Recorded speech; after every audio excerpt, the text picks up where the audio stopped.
hostingerio kūrimo įrankis. Ir iš tikrųjų, kaip kūrybiniai verslai, projektai yra labai, tiek jie save nuvertina, tiek rinkos atžvilgių nusivertina, sakykime, tai apie rankų darbo gaminius. Mokėmės kartu grafikos dizaino.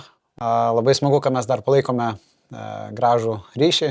Tai turi tokį projektą, pradėjo daryti, pati savo rankom kūrė, neria įvairius gaminius kūdikiams. Ir susidūręs tokią problemą. Kadangi norėjau susikurti elektroninę parduotuvę, tai darė pati su paprasčiausiais įrankiais, kuriais galėjo surasti ir kad būtų kuo paprasčiausiai žmonėm.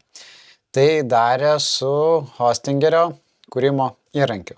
Nieko blogo apie jį neturiu, tik jis turi savo limitacijų. Tam apribotas tam tikrais dalykais, tikiu, su laiku bus tikrai labai geras, bet šiai dienai tampa tiek mokėjimo sistemomis, integracijomis, tiek kitokiais dalykais. Pačioj pradžioj super, kad būtų galima pasidaryti patiem, bet vėliau jis tampa sudėtingesnis.